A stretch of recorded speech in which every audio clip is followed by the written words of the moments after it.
Lucien Douib et Jordan, votre fils, vous êtes venus là pour le week-end en Corse pour vous recueillir sur la tombe de Julie Douib qui a été assassinée, parce qu'il n'y a pas d'autre mot, le 3 mars 2019. Dans quel état d'esprit êtes-vous aujourd'hui, 5 ans après? Dans quel état d'esprit? On est toujours bien sûr détruit, triste. On est aussi soulagé d'avoir réussi à que justice lui soit rendue. Et aujourd'hui, c'est vrai qu'on vient pour elle. On vient plus pour le reste, pour la justice. On vient parce pour elle, tout simplement. Ok. Les années ont passé, parce que 5 ans, ça compte. Comme je disais tout à l'heure, on ne peut pas effacer tel drame, c'est impossible. On vit avec. Jordan, toi, comment tu réagis aujourd'hui avec le recul? Aujourd'hui, avec un peu de recul, je peux pas, et voilà, comme tu l'as dit, je ne peux pas effacer la tristesse, je ne peux pas effacer la peine, la haine, mais je viens pour la première fois un peu plus apaisé, parce que c'est la première fois en 5 ans que je peux venir que pour Julie. Les procès sont passés, les dossiers de garde sont passés, et là on peut vraiment venir se recueillir, faire un peu plus facilement notre deuil. Pour la première fois, on vient un peu plus l'esprit apaisé. Je me souviens aussi que lors de la marche silencieuse qui a eu lieu à Île-aux-Rousses, vous avez tous les deux pris la parole pour inciter les femmes victimes de ces violences à se battre, à dénoncer. Et vous êtes engagé ensuite auprès des autorités pour que cela change. Quel bilan vous dressez aujourd'hui? Alors oui, c'est vrai que depuis l'assassinat de Julie, je me suis promis de défendre la cause des violences faites aux femmes et qu'il payerait pour ce qu'il a fait, donc on a réussi à faire, mais surtout c'était faire comprendre au gouvernement que c'est eux qui avaient le pouvoir de tout changer. C'est-à-dire que nous, on était on s'exprimait, on leur disait qu'on voulait, mais c'était à eux de changer. Et malheureusement, ça n'a pas changé assez vite. Quelques lois sont passées, former les gendarmes, être à l'écoute des victimes quand elles viennent porter plainte. Mais malheureusement, toutes les femmes qui partent, c'est toujours la même chose. Elles sont parties voir les commissariats qui n'ont pas forcément fait leur travail et qui malheureusement ne les ont pas protégées. Donc moi, mon cri, c'était surtout de ne les laisser pas sortir des commissariats ou des gendarmeries quand elles ont porté plainte. Parce qu'elles n'ont pas de solution. On leur apporte pas de solution. Elles repartent et après, on ne sait pas ce qui se passe. Mais c'est tellement important pour elles de faire le premier pas qu'il faut les protéger, tout simplement. Suite à cette histoire, malheureusement, il y a eu le Grenelle des violences faites aux femmes, dont vous avez participé, dont vous participez toujours à toutes les manifestations qu'il y a. Est-ce que vous pensez que ça a apporté quelque chose? Avec le recul, ça n'a pas forcément apporté beaucoup de choses.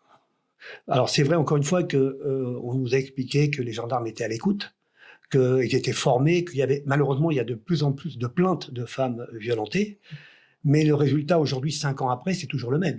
Aujourd'hui on est à 25 ou 26 femmes qui ont été tuées, et je pense qu'il faut peut-être appliquer des peines plus fortes, qui vont peut-être dissuader ces hommes à porter la main sur leurs femmes ou les violenter ou à les tuer, quoi. Donc, je pense qu'il faut être sévère avec ces hommes-là. Parce que malheureusement, on constate que les féminicides ne diminuent pas. Au contraire. Pas du tout.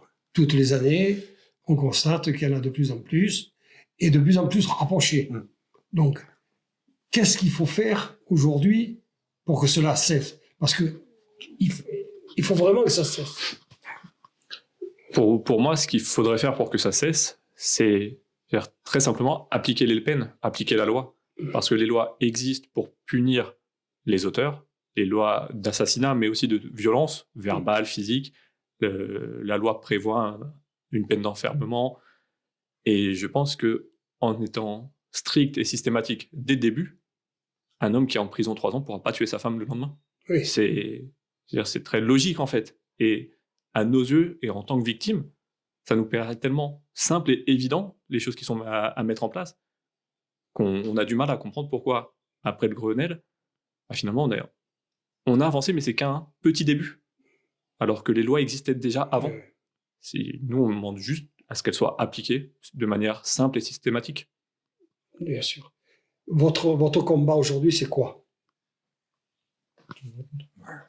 Moi, mon combat aujourd'hui, c'est que, encore une fois, je vais revenir un peu à ce que je dis depuis tout le temps, c'est qu'on protège ces femmes dès qu'elles portent plainte et qu'on punisse ces hommes à la hauteur de ce qu'ils ont fait. C'est-à-dire que je pense que si il y avait une loi où on disait quelqu'un qui va lever la main sur sa femme, bien sûr avec preuve à l'appui, hein, pas n'importe quoi, qui va prendre 3 ans, que si c'est ça, qui prenne ces 3 ans. Qu'un féminicide, c'est une perpétuité avec 22 ans de sûreté, que ce soit appliqué, qu'on leur donne pas la possibilité de réfléchir à ce qu'ils vont prendre par rapport à ce qu'ils ont fait. C'est-à-dire qu'un assassin comme ça, il sait s'il prend 20 ans, il sait qu'il les fera pas. Il le sait à l'avance. Donc, soyons plus sévères, et peut-être, encore une fois, ça va en dissuader quelques-uns. Mais pour moi, en tant que femme victime, je vois pas d'autres moyens de protéger ces femmes. Non, moi, j'aurais une chose à dire, parce qu'on a parlé du Grenelle, on a parlé des moyens politiques, médiatiques, de la police, des associations. Mais je pense aussi qu'il y a peut-être une chose qu'on n'a pas évoquée, c'est l'éducation. J'ai envie de dire, messieurs, éduquez vos fils. Apprenez-leur qu'une femme, c'est une reine. N'importe quelle femme, c'est une reine, c'est un trésor. Et apprenez-leur qu'on ne peut pas toucher à une femme. Peu importe ce qu'elle nous a fait, même si ma sœur n'avait rien fait. Mais peu importe ce qu'on pense, une mère, une femme, une fille, c'est un trésor. Donc je pense que l'éducation des parents, des pères et des mères, plus à l'école, etc., fera que ça avancera aussi. Apprenons ça à nos enfants. Les enfants, bien entendu, ils apprennent à se reconstruire. Parce que je pense qu'ils ont été marqués par une telle tragédie. Est-ce que c'est pas difficile de les amener sur le bon chemin? C'est excessivement difficile. Quand ça nous arrive, quand ça nous tombe dessus, on n'a aucune idée de ce qui est bon ou pas bon. Déjà, c'est très difficile pour nous de savoir ce qui nous fera du bien et ce qui sera bon pour nous. Alors pour des enfants de 8 et 10 ans qui ont vécu le drame et qui même avant l'assassinat ont vu des choses, ont entendu des choses, ont vécu la violence, on est totalement démunis sur les choses à faire. On ne sait pas comment avancer, on ne sait pas ce dont ils ont besoin. Mais par contre, on savait qu'on était une famille, qu'on était une famille unie, soudée, et que l'amour qu'on allait leur donner allait les aider. Jordan, quand vous avez appris le décès de votre sœur, je pense que le monde s'est écroulé. Comment vous avez réussi à surmonter ça, si on arrive vraiment à surmonter? Je pense que, donc déjà, quand c'est arrivé, j'ai perdu ma sœur, mais mes parents ont perdu leur fille et mes neveux ont perdu leur mère. Donc, j'ai des enfants, j'ai des filles, Ouais. et j'ai pu imaginer ce qu'ils avaient vécu. Et donc, finalement, on s'est reconstruit ensemble. C'est ce qui m'a permis de reconstruire, c'est qu'on soit ensemble, soudés, qu'on élève les petits, que j'aide mes parents. Donc, la première chose, c'était ça. Et après, petit à petit, on apprend à... On se reconstruit pas. On n'arrive pas. On vit différemment, on vit avec ça en fait. On est reprogrammé, on réfléchit différemment, on a d'autres réflexes, C'est un poids qu'on instincts. porte toute la vie. C'est exactement ça, c'est un poids qui est là et qui sera toujours là en fait. Là. Mais on apprend à vivre avec en fait. C'est compliqué. Très. C'est compliqué. Lucien, vous avez été ce matin au cimetière communal de Monticello, vous recueillir sur la tombe de Julie. Si vous aviez un message à lui faire passer aujourd'hui, de là où elle est, si elle nous entend.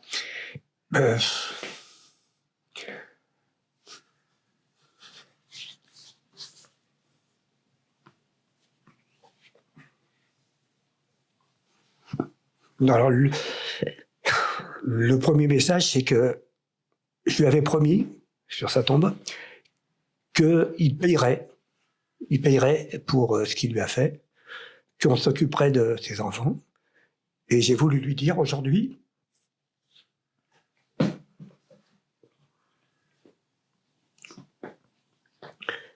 qu'il a payé, qu'il continuera à payer pour ce qu'il lui a fait, et que on a réussi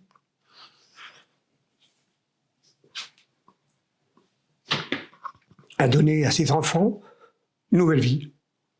Voilà, et que s'il y a une autre vie après la mort, ben qu'elle sache que ils vont bien et qu'on continuera à les protéger et à les élever. Justement, aujourd'hui, elle repose en Corse. On sait l'attachement qu'elle avait pour l'île de Beauté. Vous êtes heureux? Oui, oui, À savoir là. oui, parce que c'était son choix et elle ne voulait pas quitter la Corse, malgré ce qu'elle a vécu, malgré cette violence qui lui a fait subir. Elle aimait la Corse, elle aimait les gens de Corse, et son souhait, c'était de rester là. Donc, en acceptant de la laisser ici, bah, c'était réaliser son rêve, quoi. Même si elle est à Monticello, elle est au-dessus de tout. Elle voit la mer, elle voit la montagne, et c'est ce qu'elle aimait. Et elle aimait, encore une fois, je l'ai dit souvent, elle aimait les Corses, les gens corses qui l'ont rendu. Donc, autant qu'elle soit là, quoi. C'était important pour elle, et c'était important pour nous, de réaliser son souhait. Voilà. Jordan, de cette journée aujourd'hui, qu'est-ce que vous retenez? Parce que bon, pour vous aussi, ça a été difficile. Et, évidemment. Non, ce que je retiens, comme je l'ai dit tout à l'heure, c'est la sérénité qu'on a pu avoir pour la première fois, de monter au cimetière, voir ma sœur, et enfin pouvoir être serein et lui murmurer ma sœur, je t'aime, t'inquiète pas, tes enfants vont bien, je les gère. Et cet apaisement, ce point en moins qu'on a, c'est vraiment ça que je retiendrai aujourd'hui. C'est très dur. Forcément, oui. Malheureusement. C'est ça. Voilà, j'ai juste le dire, voilà, je voulais remercier tous les gens qui nous ont donné le courage de nous battre, qui ont donné à Julie l'envie de rester en Corse. Et voilà, c'est vraiment un message que je tiens à faire passer, parce que je pense que s'il n'y avait pas eu tous ces gens-là, je ne sais pas si j'aurais fait ce que j'ai fait. Je pense que c'est important d'avoir du monde autour de soi qui nous soutienne et qui nous soutient encore aujourd'hui. Voilà, c'était un grand, grand merci. Écoutez, je vous remercie d'avoir répondu à nos questions pour Cristal TV. Je sais que vous aussi, vous êtes attaché à la Corse. Et on aura l'occasion de se revoir